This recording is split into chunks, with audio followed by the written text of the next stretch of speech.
Infinix ব্র্যান্ডের নামটা তাদের কাছে খুব জনপ্রিয়, যারা কিন্তু হচ্ছে বাজেটের মধ্যে একটা বিস্ট জিনিসপাতি পান। অ্যান্ড ইনফিনিক্সের হচ্ছে মোবাইলের কিন্তু হচ্ছে যে জনপ্রিয়তা সেটা কিন্তু একদম সবার মধ্যে ছড়ায় আছে। কারণ হচ্ছে যারা চিন্তা করে যে একটা বাজেটের মধ্যে একটা বিস্ট ফোন নেবে, স্পেক হেভি ফোন নেবে, তারাই কিন্তু ইনফিনিক্সের দিকে ছোটে। অ্যান্ড ইনফিনিক্সও ওদের হচ্ছে আপনার রেপুটেশন অনুযায়ী কিন্তু মোবাইল মার্কেটে এতদিন মোটামুটি ভালোই বিচরণ করে আসছে। ইনফিনিক্স চিন্তা করলো যে আচ্ছা ঠিক আছে, ল্যাপটপ মার্কেটে একটা ট্রাই করা যাক।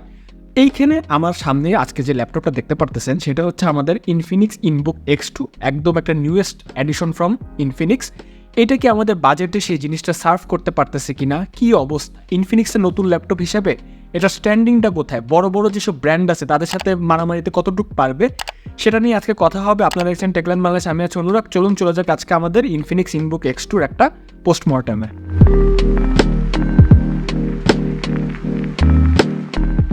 প্রথমে যদি আমরা একটু বিল্ড কোয়ালিটি নিয়ে কথা বলি, বিল্ড কোয়ালিটিতে আমি প্রথমে যেটা বলবো, ইনফিনিক্স আমাকে ইমপ্রেস করছে বিকজ এটা ফুললি মেটাল বিল্ড কোয়ালিটির একটা বিল্ড করছে, খুবই স্টার্ডি, খুবই সুন্দর। অ্যান্ড আপনারা ধরলেই প্রিমিয়ামনেসের যে ব্যাপারটা এটা কিন্তু আপনারা পাবেন। অথচ ল্যাপটপের দামটা মাত্র 60,000 টাকার আশপাশে, প্লাস মাইনাস আর কি। অ্যান্ড ওদের এজটা কিন্তু বেশ শার্প, একদম যে প্রিমিয়াম ল্যাপটপের যেরকম হয় না, খুব ক্রাফটম্যানশিপটা খুব হচ্ছে আপনার শার্প করে করা, এজগুলো খুব কাটিং এজ, একদম নাইস সেরকম। অ্যান্ড এটার ওয়েটটা হচ্ছে আপনার 1.24 কেজির মতো, যেটা কিন্তু খুবই অ্যাক্সেসিবল, যে কোনো জায়গায় আপনারা হচ্ছে মুভ করতে পারবেন। অ্যান্ড আরেকটা জিনিস হচ্ছে ওদের যদি একটু ডিজাইন ল্যাঙ্গুয়েজটাতে যাই, ওরা কিন্তু একটা মোটামুটি 2 টোন ফলো করার ট্রাই করছে। উপরে এক ধরনের টেক্সচার, নিচে হচ্ছে আরেক ধরনের হচ্ছে ডিজাইনের প্লেন একটা ফর্মুলা ইউজ করছে। এইখানে ছোটো করে হচ্ছে ইনফিনিক্সের লোগোটা হাউস করে দিছে, দেখতে মিনিমাল লাগে, সুন্দর লাগে। অ্যান্ড মোস্টলি এটার যে ওয়েট ব্যালেন্সটা সেটাও খুব নাইস। হ্যাঁ, অ্যান্ড ফার্দার যদি আমরা কথা বলি তাহলে আইওপোর্টস নিয়ে কথা এসে পড়ে। আইওপোর্টসের ক্ষেত্রে এটা লেফটে হচ্ছে একটা HDMI 2.1, USB 3 আর Type-C একটা পোর্ট রয়েছে, যেটা আবার থান্ডারবোল্ট সাপোর্টেড যেহেতু ইন্টেলের প্রসেসর। অ্যান্ড রাইটে যেটা রয়েছে সেটা হচ্ছে আপনার USB 3 একটা পাবেন, 3.5mm হেডফোন জ্যাক পাবেন, আর Type-C হচ্ছে আরেকটা পোর্ট পাবেন। অ্যান্ড হচ্ছে আপনি একটা SD কার্ড স্লট পাবেন, ছোটো SD কার্ডের স্লট যেটা সেটা। এই ডিজাইনটা দেখে, এটা ফর্ম ফ্যাক্টর দেখে আমার যেটাই প্রথমে মাথায় আসছে, এটা একটা ম্যাকবুক ভাইব দেয়। আই থিঙ্ক ম্যাকবুকের যে হচ্ছে আপনার ডিজাইনের ফর্মুলাটা ইনফিনিক্স সেটা ইমপ্লিমেন্ট করার ট্রাই করছে, because that's the safest choice in the design market of laptop. তো সেইটাই হচ্ছে আমার মনে হয় ফুটপ্রিন্টে ইনফিনিক্স ধরছে। তো ফার্দার তো কথা হবে, তো চলো একটু কিবোর্ড অ্যান্ড সাউন্ড নিয়ে ঘাটা যাক কী অবস্থা এটা। এই আপনার যদি হচ্ছে 60,000 টাকার রেঞ্জের ল্যাপটপগুলোতে দেখেন, এইখানে কিন্তু একটা করে কি কিবোর্ড একটা কস্ট কাটিং করার ট্রাই করে, কিবোর্ডটা অত ভালো দেয় না, অ্যান্ড ব্যাকলিট চিকলেট তো মানে দূরস্থ ব্যাপার। বাট ইনফিনিক্স করছে কি মিড সাইজের একটা ভালো কিবোর্ড ইমপ্লিমেন্ট করছে, অ্যান্ড কি টাইপিং এক্সপিরিয়েন্সটা খুব ভালো লাগছে, কি ট্রাভেলটা মোটামুটি কমই আছে। অ্যান্ড যে ব্যাকলিটটা আছে ওটা না বেশি চোখে লাগবে না, খুব সাবল একটা ব্যাকলিট, 2 লেভেলে হচ্ছে আপনারা অ্যাডজাস্ট করতে পারবেন। অ্যান্ড কি টাইপিং এক্সপিরিয়েন্স যদি আবার বলি, ইটস গুড। অ্যান্ড আমার ট্র্যাকপ্যাডটা পছন্দ হয়েছে, ল্যাপটপের যেটুকু ফর্ম ফ্যাক্টরে পসিবল তার মধ্যে যতটুকু বড় ট্র্যাকপ্যাড দেওয়া পসিবল সেটা দিছে। সো আপনার উইন্ডোজ গেস্টার যে সাপোর্টগুলো আছে সেটা খুব ভালো মতো পাবেন। সাউন্ড নিয়ে যদি একটু কথাবার্তা বলি, সাউন্ডের ক্ষেত্রে ওই স্টেরিও স্পিকার ওরা হচ্ছে নিচে ইমপ্লিমেন্ট করছে। অ্যান্ড সাউন্ডের ব্যাপারটা আমার একটু হচ্ছে মিক্সড ফিলিংস রয়েছে। সাউন্ডের লাউডনেসটা মোটামুটি ঠিকই আছে, বাট সাউন্ডটা না স্মার্টড। আপনি যদি হাই ভলিউমে দিয়ে দেন, যে ভোকালটা শুনবেন মনে হচ্ছে কেমন একটু মাখায় যাচ্ছে, স্মার্ট একটা সাউন্ড দিচ্ছে, একটু অস্পষ্ট। অ্যান্ড বেস অ্যান্ড ট্রেবল এসব ল্যাপটপে ভুলে যাওয়াই ভালো। এই ধরনের ল্যাপটপে আপনারা বেস ট্রেবল এগুলো খুব একটা এক্সপেক্ট করতে পারবেন না। বাট এইখানে আমি যেটা দেখলাম, ওদের যদি একটু ওয়েবক্যামটা নিয়ে কথা বলি, ওয়েবক্যামের পাশে দুই পাশে দুইটা হচ্ছে আপনার অ্যাসিস্ট লাইট দিয়ে দিছে, ফ্ল্যাশ লাইটের মতো। তো এটা হচ্ছে আপনার অন করলে মন্দের ভালো, খুব ডার্ক সিনের তো দেখা যায়, বাট এমনিতে অত হেল্প করবে না। অ্যান্ড ওয়েবক্যামের যদি কোয়ালিটি বলি, এটা মোটামুটি একটা অ্যাভারেজ ওয়েবক্যাম। ল্যাপটপের অ্যাভারেজ ওয়েবক্যামও কিন্তু খুব ট্র্যাশ কোয়ালিটির হয়, বাট এইটা আমার মতো যে আসুস MSI আছে তাদের থেকে একটু বেটার। তো এই ছিল কিবোর্ডের সাউন্ডের কথাবার্তা। ডিসপ্লেতে একটা সারপ্রাইজ এসে আই থিঙ্ক, তো ডিসপ্লে নিয়ে একটু চলুন কথাবার্তা বলি। ডিসপ্লের ক্ষেত্রে ইনফিনিক্স একটা জিনিস বাজিমাত করে দিছে, সেটা হচ্ছে এই রেঞ্জের ল্যাপটপগুলো যদি আমরা একটু স্পেকুলেশন করি, দেখা যায় যে হচ্ছে এসআরের যে ল্যাপটপগুলো আছে, MSIর যে ল্যাপটপগুলো আছে, তারা কিন্তু বাজেট ওরিয়েন্টেড অ্যান্ড কাস্টমারদের বেস্টটা দেওয়ার ট্রাই করে। বাট তারপরও তাদের যে ডিসপ্লে আছে, তাদের ডিসপ্লেগুলো থাকে লেনোভো থেকে, যেমন TFT প্যানেল থাকে, এসআরেরটা মোটামুটি LED একটা ডিসপ্লে থাকে, ওয়াশড আউট থাকে। অ্যান্ড হচ্ছে আপনারা যদি MSI নিয়ে কথা বলেন, ওটার ডিসপ্লেটা TFT থেকে কিছুটা বেটার LED বা হায়েস্ট আপনি IPS লেভেলের একটা ডিসপ্লে হয়তো বা পাবেন, তাও কিন্তু ওটাতে দাম বেশি পড়ে যায়। ইনফিনিক্স করছে কি, একটা ল্যাপটপের যেটা মোস্ট সিগনিফিকেন্ট একটা জায়গা ডিসপ্লে, এইখানে ওরা একদম ডিরেক্ট IPS প্যানেল দিয়ে দিছে। অ্যান্ড আইপিএস প্যানেল, এটা শুধু নামে আইপিএস প্যানেল না, এটা যদি প্রথমে ব্রাইটনেস নিয়ে কথা বলি 300 নিটস পর্যন্ত ব্রাইট হবে, যার কারণে কিন্তু আউটডোর ভিজিবিলিটি আপনার কিছুটা বাড়বে and indoor it's very sufficient. Black level nice, SRGB gamete coverage যদি ব্রেকডাউন করে একদম টানা হচ্ছে 100% SRGB গ্যামেট কাভারেজ দিচ্ছে। অ্যান্ড আমি যদি আরও ফার্দার বলি, ডিসপ্লেটা কিন্তু 14 ইঞ্চির ডিসপ্লে, এর জন্য হচ্ছে আপনার পিপিআইটা কিন্তু আরও বাড়ছে, আরও শার্প লাগে। অ্যান্ড সব দিক দিয়ে এটাতে কোনো ওয়াশড আউটের টেন্ডেন্সি তো অবশ্যই নেই, কোনো শিফটিং ইস্যু, তারপর কালার ডেভিয়েশনের ইস্যু কিচ্ছু নেই। অ্যান্ড ডিসপ্লের হোয়াইট ব্যালেন্সটা একদম নিউট্রাল, ওয়ার্মও না কোল্ডও না, কোনো দিকে বেশি না, একদম নিউট্রাল একটা ডিসপ্লে। এর কারণে হয়েছে কি, আপনি যে কোনো ধরনের কাজ করেন খুব মজা পাবেন, হালকা পাতলা ভিডিও এডিট করেন মজা পাবেন, মুভি দেখলে তো খুবই খুবই ভালো লাগবে। P3 যে গ্যামেট কাভারেজ সেটা একটু হাই আছে।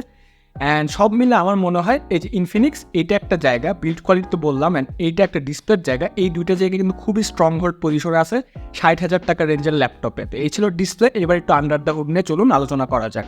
আন্ডার দ্য হুডে ল্যাপটপটাকে পাওয়ার আপ করতেছে ইন্টেলের হচ্ছে কয়েক জেনারেশন পুরান 1155 G7 i5 যে প্রসেসরটা, সেইটা এটা হচ্ছে আপনার একটা 4 কোরের প্রসেসর। এই প্রসেসরটা নিয়ে যদি একটু কথা বলি, আচ্ছা একটু পরে কথা বলবো প্রসেসরটা নিয়ে। এর সাথে হচ্ছে আপনার 512 GB NVMe Zen 3 SSD আছে, 8 GB RAM, যেটা আপনারা হচ্ছে আপগ্রেড করতে পারবেন DDR4 3200 MHz এর, অ্যান্ড হচ্ছে আইরিস গ্রাফিক্স তো আছে। এইটা হচ্ছে মোটামুটি স্পেক। অ্যান্ড স্পেকের ক্ষেত্রে যদি আমরা বলি, ওরা যে জিনিসটা করছে আমার মতে ওদের এখানে ফিলোসফিতে একটু ভুল হয়ে গেছে। ওরা হয়তো একটা মার্কেটিং গেম খেলতে চাইছে, সেটা হচ্ছে মানুষকে বলবো 60,000 টাকার একটা ল্যাপটপে Core i5 আছে, বাট Core i5 11 জেনারেশনে এই প্রসেসরটা থেকে কিন্তু আমাদের যে Core i3 12 জেনারেশন যে প্রসেসরটা আছে, সেটা কিন্তু আপনার ফায়ার পাওয়ারটা বেশি, ক্যালিবারটা বেশি, সেটা যদি ইউজ করতো তাহলে কিন্তু একদম সর্বে একটা ল্যাপটপ হইতো। অ্যান্ড আপনারা যদি 58 বা 55 থেকে 60,000 টাকার মতো ল্যাপটপগুলো দেখেন, তারা কিন্তু মোস্টলি Core i3 12 জেনারেশনটা ইউজ করে। কিন্তু ওরা চিন্তা করছে হয়তো বা আমার যেটা মনে হয় ওরা চিন্তা করছে অমুক ল্যাপটপে i3 দিব, i5 আছে, একটা ভাবের ব্যাপার, ঠিক আছে, বাট ব্যাপারটা সেরকম না। তো আমরা যদি এটা রিফ্লেকশনটা যদি একটু বেঞ্চমার্কে দেখবো যে গিগবেঞ্চে যখন আমরা এটাকে বেঞ্চমার্ক করতে বসায় দিলাম, দেখলাম যে সিঙ্গেল করে হচ্ছে 1766 মতো স্কোর পুশ করছে, অ্যান্ড মাল্টি করে হচ্ছে আপনার 3334 মতো স্কোর পুশ করছে, উইচ ইজ এক্সপেক্টেড। এই ধরনের প্রসেসর এরকমই আউটপুট দেয়। OpenCL-এ দেখলাম আইরিস গ্রাফিক্সের ক্যালিবারটা 8981 মতো স্কোর পুশ করে, যেটা কিন্তু খুব একটা বেশি না, GT 1030 থেকেও কম। তো বোঝা যায় যে আইরিস গ্রাফিক্সের 11 জেনারেশনের ফায়ার পাওয়ারটা কিন্তু কম আছে। অ্যান্ড ভিডিওতে যখন বেঞ্চমার্ক করলাম সিপিইউটা, দেখলাম যে 2410-এর মতো স্কোর পুশ করছে। তারপর আমরা একটু Zen 3 যে SSD-টা আছে সেটার হচ্ছে আপনার একটু ক্যালিবারটা মাপতে বসলাম, স্পিডটা দেখলাম কীরকম, দেখলাম যে প্রায় 3400 MBPS-এর মতো সিকোয়েন্সিয়াল রিড অ্যান্ড রাইটের ক্ষেত্রে হচ্ছে 2800 MBPS-এর মতো পুশ করতেছে, উইচ ইজ Zen 3 হিসাবে অ্যাবসোলুটলি ফাইন। তারপর আমরা লাস্টে নোভা বেঞ্চে হচ্ছে পুরো সিস্টেমটাকে বেঞ্চমার্ক করতে বসা দিলাম। নোভা বেঞ্চে যখন বেঞ্চমার্ক করলাম, দেখলাম যে 1308-এর মতো হচ্ছে ওভারঅল স্কোর পুশ করতেছে, অ্যান্ড গ্রাফিক্সের ক্ষেত্রে হচ্ছে আপনার কিছুটা কম স্কোর পুশ করছে। তো আমার এখানে ভার্ডিকশনটা হচ্ছে যে অফকোর্স যদি i3 12 জেনারেশনটা ইউজ করতো তাহলে কিন্তু খুব একটা স্টেবল সিস্টেম হতো, একটু আপডেটেড থাকতো, Zen 4 SSD সাপোর্টটা থাকতো। ইনফিনিক্স হয়তো বা এখানে একটু মার্কেটিং গেম খেলতে যে ওরা i5টা দিতে প্রিফার করছে, বাট এই প্রসেসর i5 1155 G7 যেটা, সেটা Ryzen 5 5500U থেকে একটু বেটার অ্যান্ড ভালোই আছে। তো এই ছিল মোটামুটি spec and under the hood নিয়ে কথাবার্তা। এবার একটু ফার্দার চলুন মুভ অন করা যাক। এবার যদি আমরা একটু ল্যাপটপের থার্মাল প্রফিসিয়েন্সি নিয়ে কথাবার্তা বলি, থার্মাল প্রফিসিয়েন্সির ক্ষেত্রে আমরা হচ্ছে প্রতিবারের মতো টর্চার টেস্টটাই করবো। তো প্রাইম 95 দিয়ে যখন টর্চার টেস্ট করতে ল্যাপটপটাকে বসাই দিলাম, একটু মাথায় রাখবেন এই প্রসেসরটা কিন্তু আপনার কনফিগারেবল TDP, এটা হচ্ছে আপনার 28 ওয়াট পর্যন্ত পুশ করা যায়। তো ইনফিনিক্সের এই ল্যাপটপটা আমি দেখলাম প্রথমে হচ্ছে মোটামুটি একটা 96 ডিগ্রি সেলসিয়াসের মতো ম্যাক্সিমামে হিট করে, তারপরে হচ্ছে মোটামুটি এটাকে স্টেবল করে 66 ডিগ্রি সেলসিয়াসে নামায় আনে। অ্যান্ড পুরাটা 30 মিনিটের একটা টর্চার টেস্ট যাবো, এটা 66 বা 64 ডিগ্রি সেলসিয়াসের মধ্যে ঘোরাফেরা করতেছিল 64 to 66। এটার পাওয়ার ইনটেকটা ছিল আপনার 17 থেকে 18 ওয়াটের মতো, যেটা কিন্তু অ্যাকসেপ্টেবল। তো এখানে আমার বলতে হবে থার্মাল প্রফিসিয়েন্সির ক্ষেত্রে ইনফিনিক্স হ্যাজ ডান ওয়েল। ওদের যে হচ্ছে গিয়ে থার্মাল কুলিং সিস্টেমটা আছে সেটা ভালো মতো কিকিং করতেছে, অ্যান্ড মোটামুটি একটা ভালো TDP মেনটেন করে জিনিসটা কিন্তু সাস্টেন করাতে পারতেছে। তো এইখানে আমার কমপ্লেনে এটাকে আমি একটা রেটিং দিয়ে দিব। অ্যান্ড এটা কিন্তু ইনফিনিক্সের প্রথম ল্যাপটপ হিসাবে এটা কিন্তু একটা বড় স্টেপ ছিল যে থার্মাল প্রফিসিয়েন্সিটা কেমন হচ্ছে, কোনো রকমের থ্রটলিং করতেছে কিনা। থ্রটলিং অবশ্যই আছে এখানে একটু, কিন্তু সেটা কিন্তু একটা মার্জিন পর্যন্ত অ্যাকসেপ্টেবল, অ্যান্ড এখানে গুড করছে, কোনো এখানে আমার কমপ্লেন নেই। এরপর যেটা নিয়ে কথাবার্তা বলা দরকার সেটা হচ্ছে সফটওয়্যার অ্যান্ড ব্যাটারি। তো এইখানে হচ্ছে সফটওয়্যার হিসেবে ওরা একদম উইন্ডোজ 11-এর জেনুইন যে হোম এডিশনটা আছে এটা প্রি ইনস্টল করে দিয়েছে, which is a good work, but ওদের কোনো পেরিফেরাল সফটওয়্যার আমি পাইনি। অর্থাৎ ইকোসিস্টেম ল্যাপটপ ইন্ডাস্ট্রিতে ইনফিনিক্স একেবারেই নিউ কামার। তো সেই হিসাবে হয়তো বা ওদের কোনো ওরকম সফটওয়্যার হচ্ছে গিয়ে আপনার ডেভেলপ করা নেই, যেটা হচ্ছে আমরা পরবর্তীতে হয়তো বা দেখতে পারবো। অফকোর্স আমরা আশা করতেছি যাতে দেখতে পারি। অ্যান্ড ব্যাটারি হিসাবে ওরা একটা ভালো কাজ করছে, 50 ওয়াট আওয়ারের একটা ব্যাটারি হচ্ছে ইমপ্লিমেন্ট করে দিছে। ডিসপ্লেটা ছোট আর প্রসেসরটা মোটামুটি একটু হচ্ছে কম পাওয়ার ইনটেক করে দেখে আমার অ্যাজামশন যে এটা হচ্ছে আপনাকে 3 ঘন্টার মতো একটা ব্যাকআপ হয়তো দিতে পারবে। ব্যাটারিটা আমরা টেস্ট করি নাই, তাই আমরা বলতে পারতেছি না, এটা আমি আমার অ্যাজামশন থেকে বলতেছি, কম বেশি কিন্তু হতে পারে। এটাকে জুস আপ করার জন্য ল্যাপটপে হচ্ছে ভিতরে একটা 45 ওয়াটের একটা চার্জিং ব্রিক দিয়ে দিছে, যেটা একটা টাইপ সি চার্জিং ব্রিক।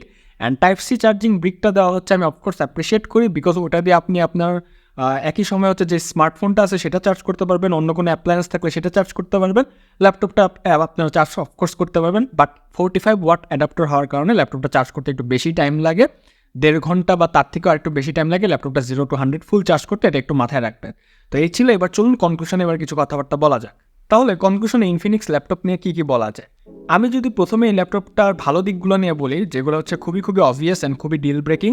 প্রথমে হচ্ছে একটা বিল্ড কোয়ালিটি। এই ল্যাপটপের বিল্ড কোয়ালিটি আমার মধ্যে এই বাজেটের মধ্যে দেখা one of the best, no doubt. হ্যাঁ, অ্যান্ড সেকেন্ডলি যদি একটা ভালো দিকের কথা বলি, সেটা হচ্ছে এই ল্যাপটপের যে ডিসপ্লেটা, আইপিএস একটা ডিসপ্লে তুমি ইন হাউস ইমপ্লিমেন্ট করে দিয়েছে, যেটার ব্রাইটনেসটাও কিন্তু অন্যান্য গড়পড়তা ল্যাপটপ থেকে বেশি।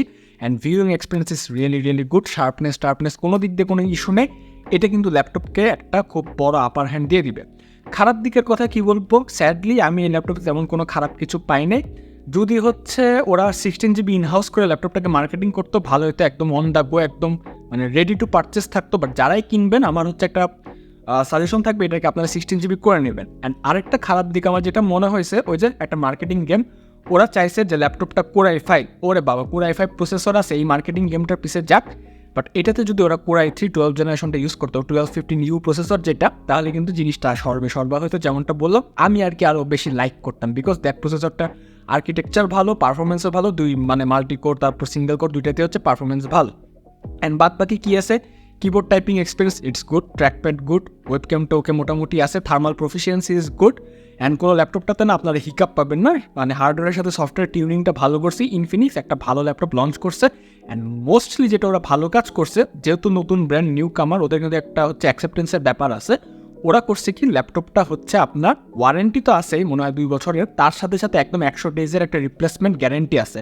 অর্থাৎ আপনি ল্যাপটপটা কিনলেন, 100 ডেজের মধ্যে যদি ল্যাপটপটার কিছু হয়, অ্যাপার্ট ফ্রম হচ্ছে বার্নিং অ্যান্ড ফিজিক্যাল ড্যামেজ একদম, তাহলে কোনো কথা নেই, ল্যাপটপটা ওরা আপনাকে ডিরেক্ট হচ্ছে এক্সচেঞ্জ করে নতুন একটা ল্যাপটপ ধরায় দিবে।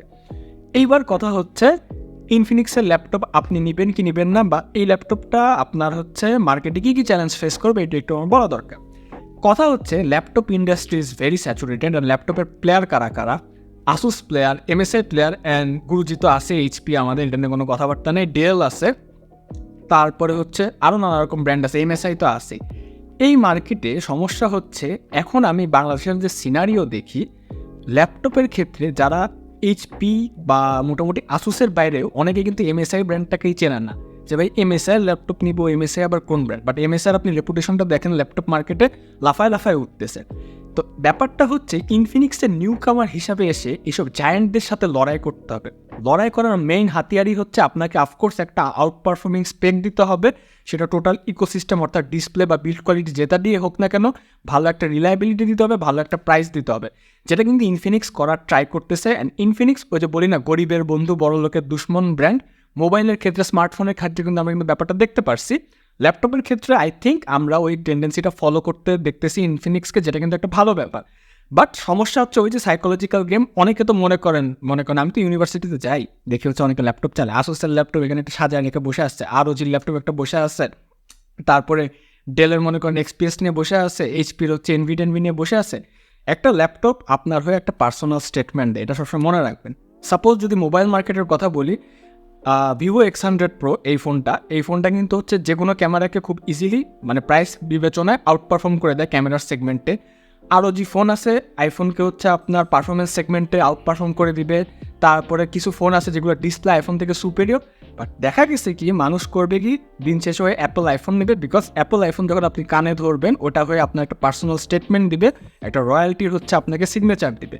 আসুসের ROG বলেন বা হচ্ছে MSI প্রেস্টিজ বলেন, MSI আমি ধরবো না, ডেলের XPS বলেন, এই ব্র্যান্ডগুলো স্ট্যান্ডিং কিন্তু ওই জায়গায়। তো ইনফিনিক্সকে যেটা করতে হবে, হার্ডওয়্যার স্পেকের তো মারামারি করতে হবে, তার সাথে একটা সাইকোলজিক্যাল যে ফ্যাক্টরটা আছে, একটা যে স্টাইল স্টেটমেন্ট আছে, একটা রয়্যালটি স্টেটমেন্ট আছে, ওই জায়গাটাও কিন্তু লাভ দিয়ে যাইতে হবে, সেটা কম বাজেটই হোক। আপনার বাজেট যদি 40-50 হাজার টাকাও হয়, আপনি কিন্তু চাইবেন একটা রিনাউন ব্র্যান্ডের সাথে থাকতে, যে ব্র্যান্ডটাকে দেখে মানুষ চেনে, হচ্ছে বাবা আসুসের ল্যাপটপ চালায়, ঠিক আছে।